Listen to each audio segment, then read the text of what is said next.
Hey guys, welcome back to another paint pouring video. Today we're using the tool of the week called the Pour-fessional tool.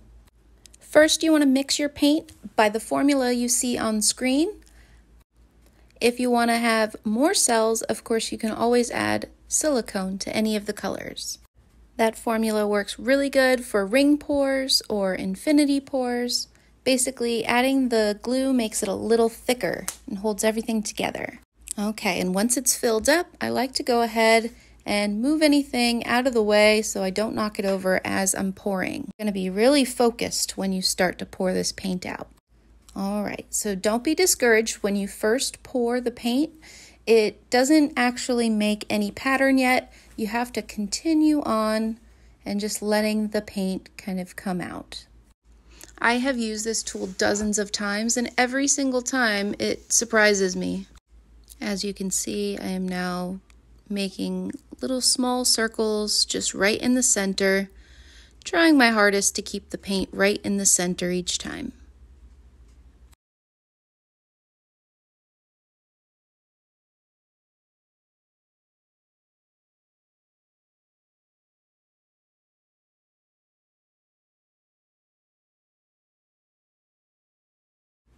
You want to continue this motion until the paint covers most of the canvas. This will help for you to stretch your design out when it's ready. Okay, when you are pretty happy with the amount of paint, try to catch that little bit on the end. I don't always get it, but this one was pretty good.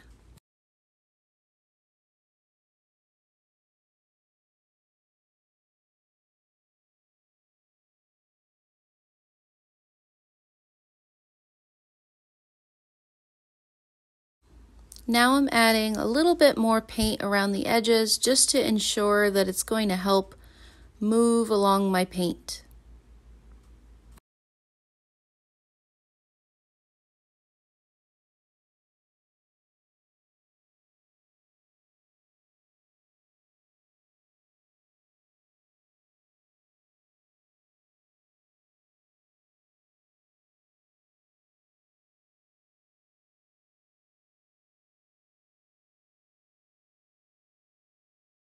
All right, and here I had extra yellow paint, so I wanted to go ahead and use anything else that I had left in the cup.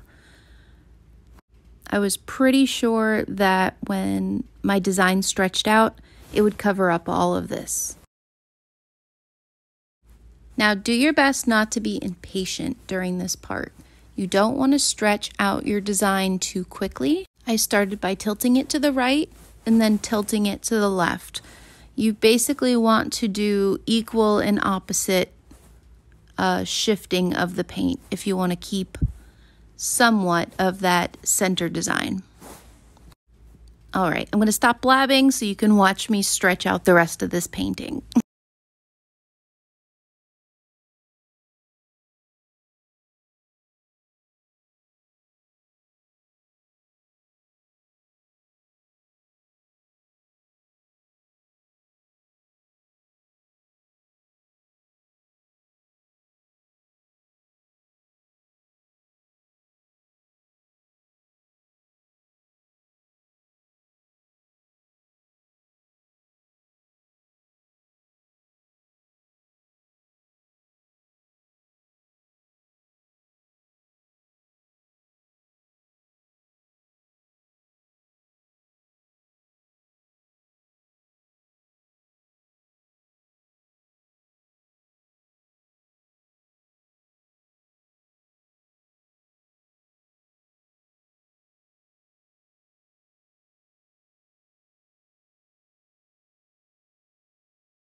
Once you get to this point, you can decide to tilt it a little bit more to cover up those edges, or you can kind of cheat a little.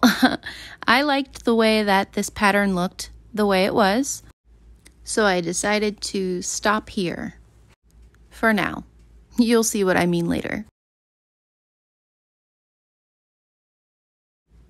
Something that I like to do is scrape the little drips at the bottom.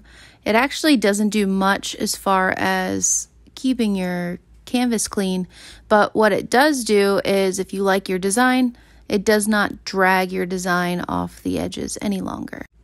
This is just an optional step that you can decide to do if you want.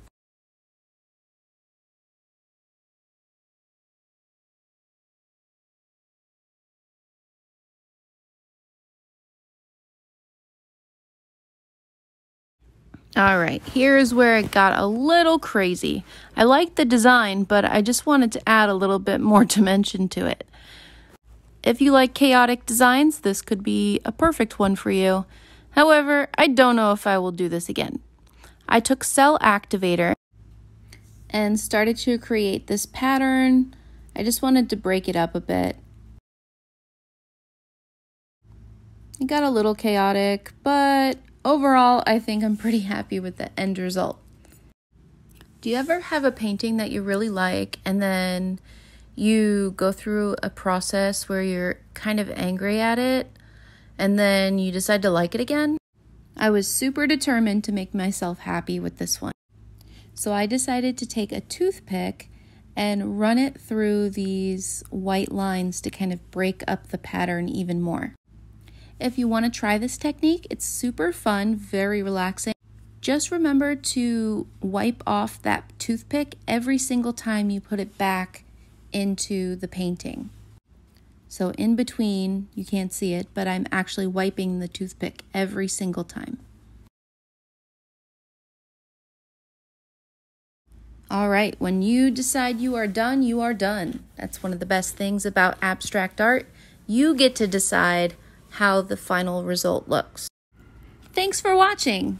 If you decide to give this a try, let me know. Happy pouring!